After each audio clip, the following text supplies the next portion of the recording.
Let's see. Cat and Jack is here. Early or late? Are you here early or late? Selena says, so Eric, I will be there with bells on. I appreciate that. I appreciate the bells. My cat's saying good morning. Phone about to die. Power is out. Wow. See you soon, Yogi, Eric, and everyone. Love, Selena. I hope you are safe. Selena is in the path of a cyclone that is going on right now in Australia. Be safe, my friend. Send in prayers. Thoughts are with you. I'm going to spend a moment here with my cat. I just finished my coffee, my lucky coffee mug. Why is it a lucky coffee mug? Because it holds my coffee. 1 cup a day. This was a gift. 1980 something. From my mom when I first started drinking coffee. Early job at the YMCA. My job was to begin to open up the building, the weight room, get everything in order, that kind of stuff. So I'd be up early, and I just started drinking coffee. It's a little travel mug. Again, I've had it forever.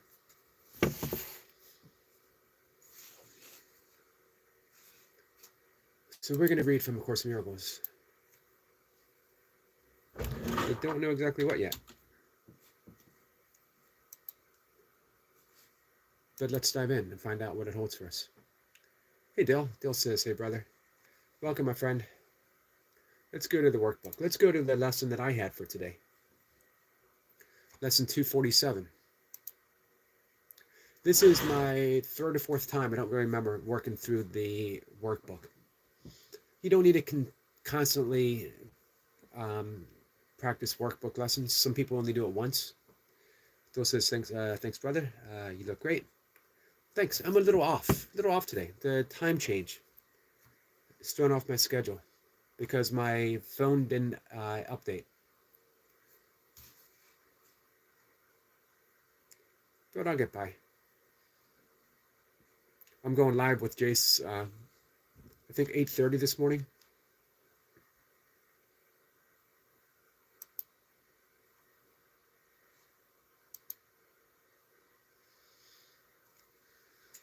Hey, Easy says, glad you didn't miss the time change.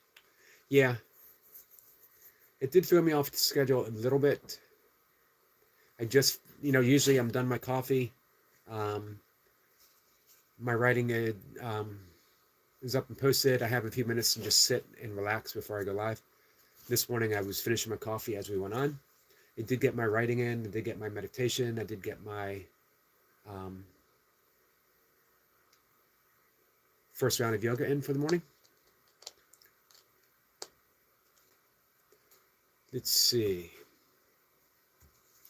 So what I wrote for the morning is how forgiveness isn't even our prerogative. We think that it's something that we grant people, that it's something that we ourselves do. Bill says, Jesse Fitness is fantastic, isn't it? Yeah, I enjoy Jesse a lot. This is someone who's been in the worst of the worst conditions that a person can find themselves. And instead of allowing himself to be negatively shaped by those conditions, instead of coming out bitter, he rebuilt himself into something totally different. It's pretty amazing. So this is what I wrote this morning. I'll read this first. Normally I don't do my own writing in the morning. But I do a video later in the day, a short of what I write. This is very short, so I figured I'll read it. Forgiveness isn't even our prerogative. It's not a favor granted to some and denied others, nor a special gift displayed by certain kind-hearted people. It's a natural and easy reflection upon the present moment, and through this we gain freedom from the past. Only love is present now. Anything else is an illusion. All we're ever asked to do is just bear witness to this truth, and forgiveness happens on its own. Forgiveness happens on its own. We sort of try to make a big deal of it, that, this is something that we need to um, get better at. It doesn't get easy, but it's as easy as it will ever get right now as well. We just recognize that in this present moment, nothing has happened. In this present moment, every single thing that we think we need to forgive is already done and over, and truly doesn't exist. A lot of people will hold up a scar and say, well, what about a scar? And what about emotional scars? Would an emotional scar exist without the story that we tell ourselves about it? Would a physical scar exist beyond a visible mark if we didn't have a story about it? Without the stories we tell ourselves, we are smack dab is a spiritual term, by the way, smack dab in the present moment, when nothing has occurred except for what is occurring right now.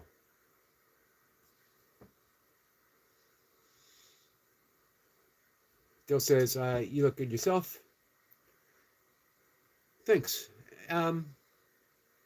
It's hard to judge myself, because of the past things I put my body through. But getting back into kettlebell sport has been nothing but a net positive.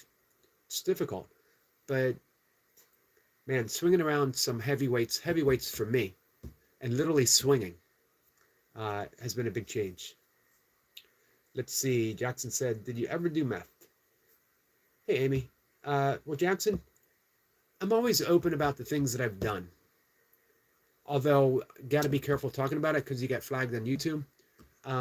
I have never done that. I've done plenty of other stuff in my past. I've never done that. To be honest with you, it wasn't even around back in the 80s when I did some experimenting. And in the 90s, I was pretty much attached to my drinking and nothing else. Let's see. Hey, Johnny Cash. I love your music, by the way. HM says hi. Archangel Michael is here. Hey, Michael.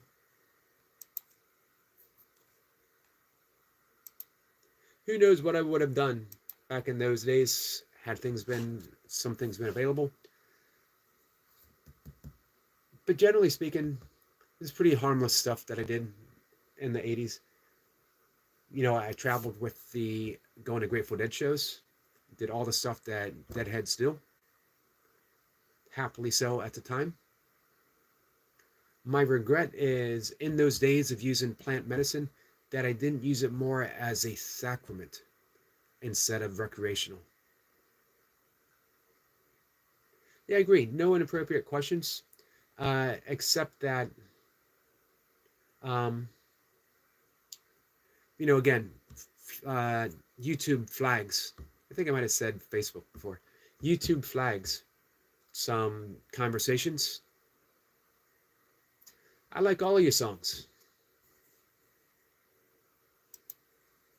I think Walk the Line is my favorite Johnny Cash song. Dell says, what do you think about people who believe one should take mind-altering substances like DMT or ayahuasca in the Amazon rainforest to get enlightened, as they call it? I don't think you get enlightened through plant medicine. I think you get a glimpse, but every time you use it, you get the same glimpse. This is what Huxley said.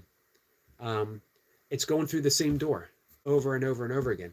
It's a wonderful door to walk through once, maybe even twice. But you don't need to keep doing it. Ram Dass is, if you guys know Ram Dass, originally, Richard Alpert, the Harvard psychologist who was aligned with Timothy Leary in the Harvard Psychedelic Club, who you could say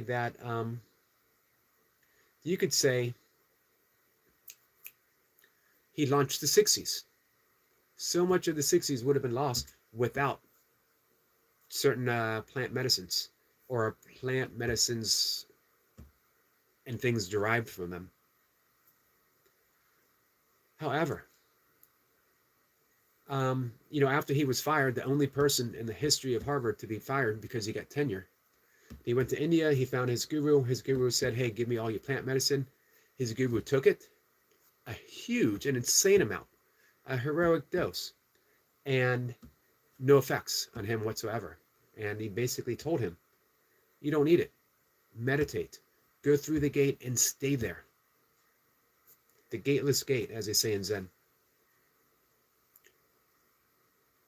Lance says, "I recently stopped using oxycodone. I'm considering using cream. What's your thoughts?" I don't really have thoughts on that. I take it that you're using it for pain. Jenny Cash says, "Was sad when I passed away." I would be sad when I passed away too. September 12th, 2003, type 2. Is that what he passed away from? Lance says, "I meant to say kratom." Oh, kratom. I don't know much about kratom. I know some people have gotten some positive results from what I've heard. Easy says, "I like Ram Dass takes on this. Don't experience God, become it." Yep. It's Wayne Dyer used to say, don't practice Buddhism. Don't be a Buddhist, be Buddha. Don't be a Christian, be Christ. Bill says, "Yes, I like your answer. My answer and I could be wrong. People who speak all about this non-dual awareness say this includes all states. It isn't actually a state. Taking a drug is obviously going to put you in." I agree. No one arrives to non-dual awareness. They simply wake up to the presence of non-dual awareness right now. No one wakes up to Christ consciousness. One just wakes up. It's already there. We don't wake up to specifics because there are no specifics. Dill says, "In a certain state, maybe even a glimpse of what this is, but ultimately, this isn't an experience at all." Absolutely right, Dill. Hey, Lucy. Lucy says, "Good morning, Yogi." Lucy, how are you? Johnny says, "I was Johnny Cash in a past life until I was reincarnated on March 7th, 2008, after September 12th, 2003. Well, I hope you continue making new music. I hope it's a seamless transition. An updated musical Johnny Cash. Who knows what the future holds?" Lucy says, "I'm doing great. How are you, Yogi?" I'm doing good. Johnny Cash says, "I would maybe return in 2 years."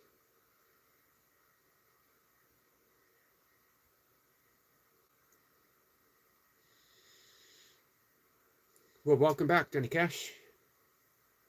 Keep walking that line. Easy says, "I recently joined a community of Christians, and I shared my beliefs and views, and they completely attacked in Matthew 7:5 because became very clear in that moment." Refresh me on Matthew 7. Johnny Cash says, "My fans would miss my famous voice because I lost it when I was reincarnated." We're always granted a new voice, Johnny. We're always granted a new voice. So what can we hear from you now? We never need to sound like we used to. We just need to sound like we sound like now. Bill says, "I believe Srila Bob Adamson and the Sadhgata Maharaj would also be against taking drugs." Yeah, well, Srila Bob was in recovery, so to speak, because it would say it doesn't really matter what one does, because when equally everything is this, that's drugs, meditation, dancing, writing. I agree. Johnny Cash says, "I can easily sing again, but it would be different." It's good to be different. We got some love from Lucy. Thanks, Lucy. So, hey, Easy, I wonder why you what was the desire behind joining a Christian community? Johnny says, "I still wear black suits in my new life." Yep. got to stick with the black. The man in black. There you go. Why do you look at the speck in your brother's eye and pay no attention to the plank in your own eyes? Hey, Jamie, how are you? How many Christians do you know? And this isn't meant to be derogatory towards Christians. Practice Christianity. Practice the teachings of Jesus. How many Christians do you know hold the Beatitudes as their daily practice? How many do you know practice forgiveness 7 times 70?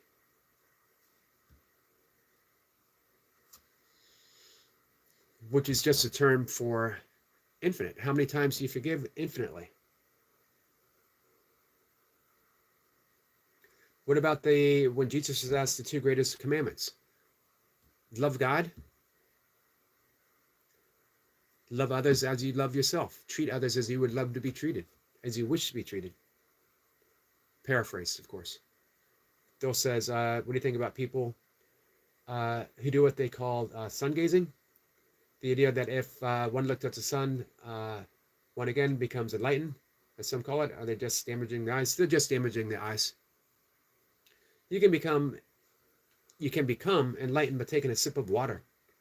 You don't need to do anything. You just need to wake up. And you know what? I've long since given up any thought of enlightenment. My directive is to be kind, to forgive.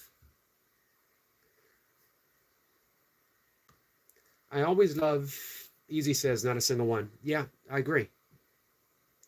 In fact, so that would be my take, Easy. In fact, I often see Christians reference verses that they weren't even spoken by Jesus. Very strange. That's why I love Kenneth Wapnick. Says, practice a course. Practice a course in miracles. Practice forgiveness. Forgiveness is the thing. Practice kindness. Don't worry about all that. Don't worry about other teachers. Don't worry about if you're doing it right. Just be kind. Just forgive. I remember you almost drowned 2 times in my new life. Oh, not your new life. Your old life, you had plenty of accidents. But 2 people saved me. I'm glad you were saved.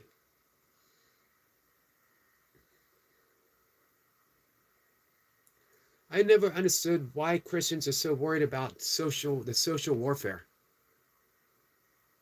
Be kind. The directive of Jesus. Be kind. Forgive. The directive of the Course of Miracles. Be kind. Forgive. Phil says, you're right, Eric. I often think when chases something too intensely, it never happens. I used to be obsessed with the idea of astral projection out of the body, regardless if it's real or not. Practice was sneaked, no end, it never happened. The stress of practicing itself prevents it from actually happening.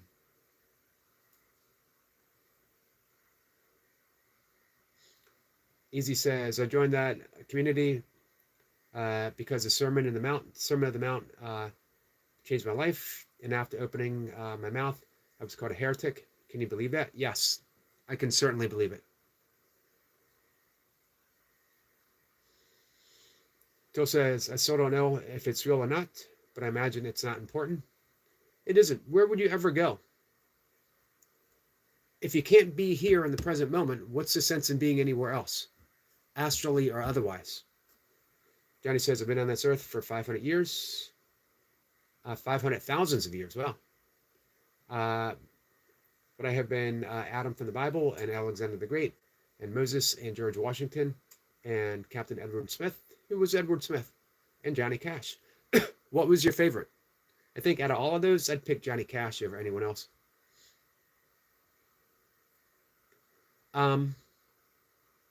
So the great Zen master, Dogen, was asked by his followers, does meditation lead to awakening? Does it lead to enlightenment? And he answered no, which shocked his followers because they had devoted their lives to meditation. So we're not going to be enlightened. Why have we meditated all this time? And he said, because meditation is enlightenment. The thing itself is the thing. Meditation is enlightenment. Forgiveness is awakening. It doesn't lead to awakening. It is awakening. Practicing kindness doesn't lead to enlightenment. It is enlightenment. St. Catherine of Siena, the great Christian, the great Italian Christian mystic, said, all the way, every step to heaven is heaven. All the way to heaven is heaven.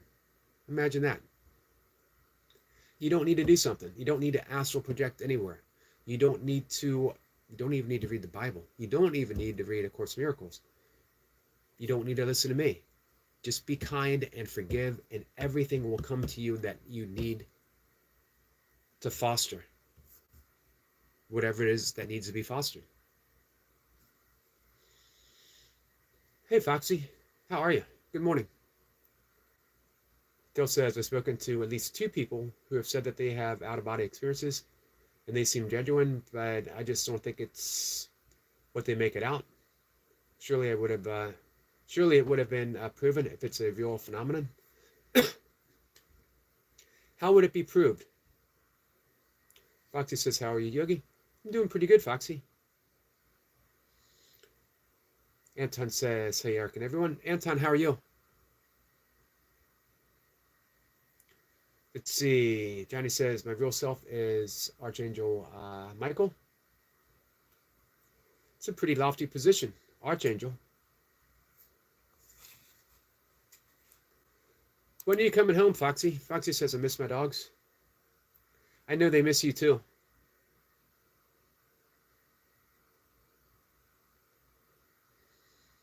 That used to be the worst part of traveling for me, back when I had dogs, back when I traveled, was missing my dogs.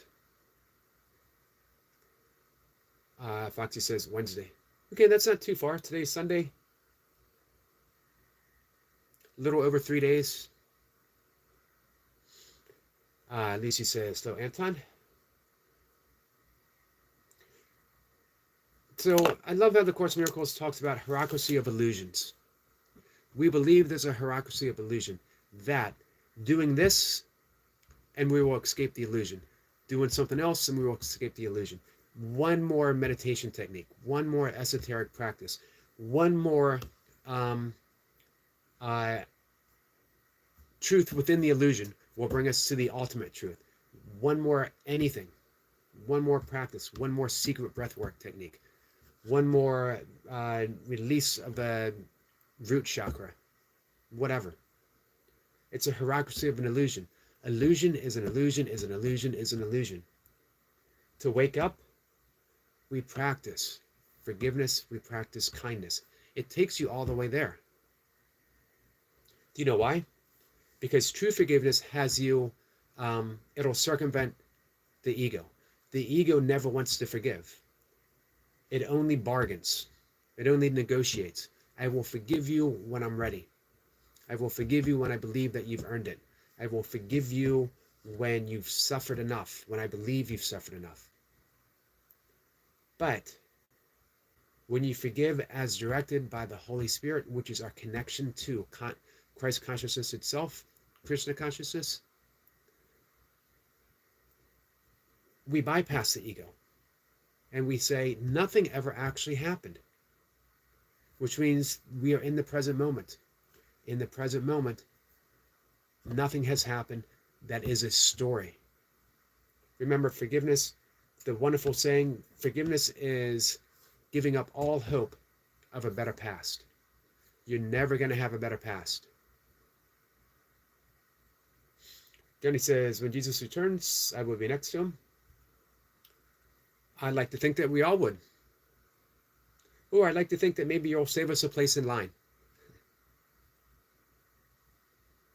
Johnny says, I do have a laboratory in heaven where I made reincarnation cycle, and I do miss my angels in heaven. I'm sure they're thinking of you. Anton says, hi to Lucy. Dole says, how would it be proved? You got me there. You can't see beyond this. I was thinking along the lines of someone wrote a number in another room, the projector could verify it. Well, you know, it's been verified of remote viewing.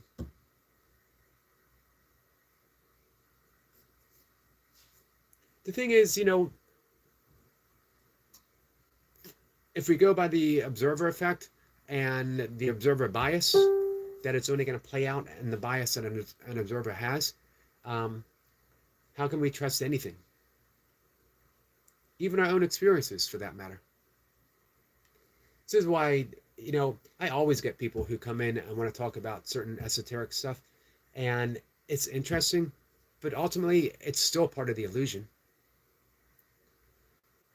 The directive given from Course in Miracles, which is along the main vein of any true teaching, only love is real. Nothing unreal exists. Therein lies the peace of God. So anything that is not completely love is part of the illusion. And all we need to do is wake from the illusion, is recognize love in every moment. Ask yourself, is this love? We have two teachers. We have the voice of love, which would be the voice of the Holy Spirit. Hey, I appreciate that. Johnny says, and a sub your way. Very much appreciate it. They do miss a leader in heaven because I am their leader.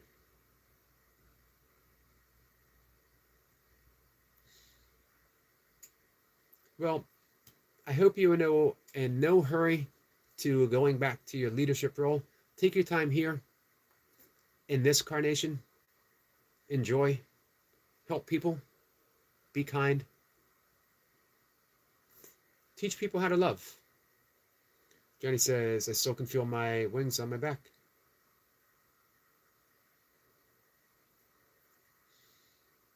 They are still present.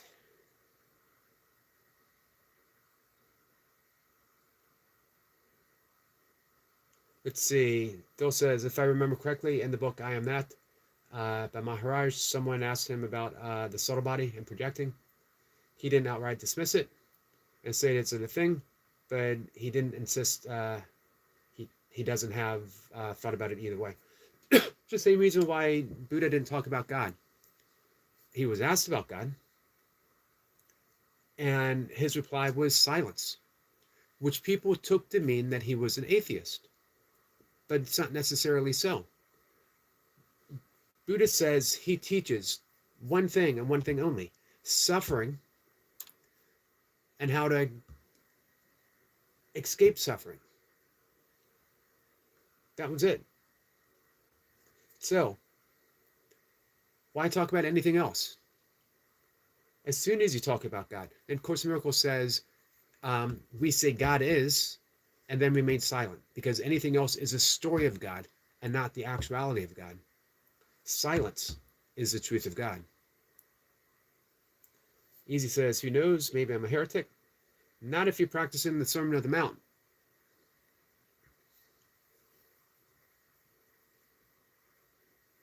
Oh, Johnny says, I can't see them, I meant, as long as you can feel them.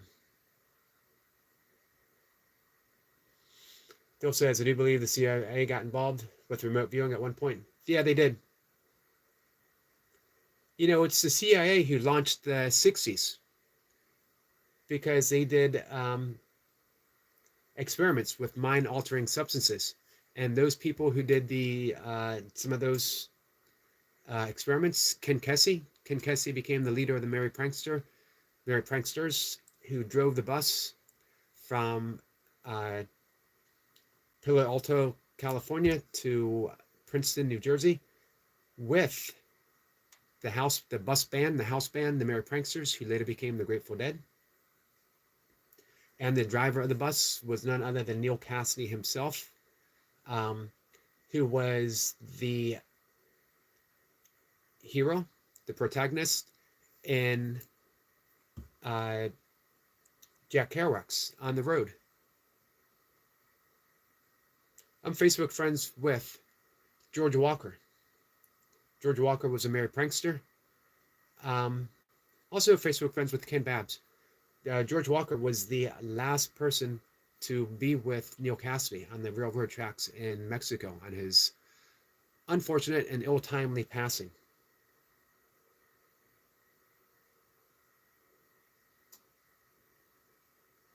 So, Easy, I hope you are a heretic.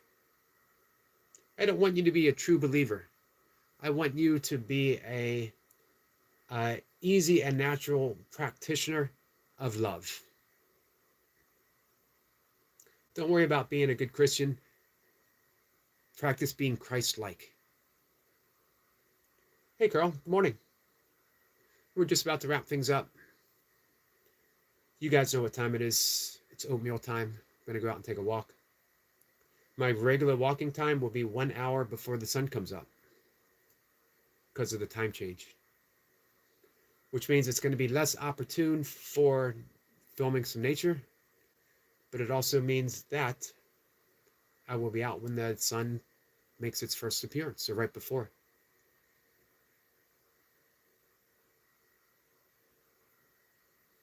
Anton says, hi, Carl. It's nice to see you so early in the morning for us, for me, Carl. And I appreciate you guys hanging out.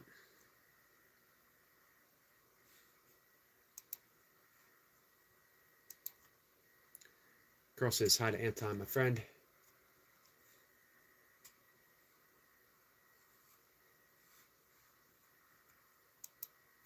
All right. Well, I did read my writing that I wrote this morning, which was Course in Miracles based, sort of. But let me read, and then we'll call it a day. Lesson 247, which just so happens to be the lesson that I've read this morning. Without forgiveness, I will still be blind. Goes on to say, sin is a symbol of attack. Behold it anywhere, and I will suffer. For forgiveness is the only means whereby Christ's vision comes to me. Let me accept what his sight shows me as a simple truth, and I am healed completely. Brother, come and let me look on you. Your loveliness reflects my own. Your sinlessness is mine. You stand forgiven, and I stand with you. You want to be forgiven? Forgive others. Do you want to see the light of your own beauty? See it within others. Let's return to what Ramana Maharshi said when he was asked by his followers, how do we treat others?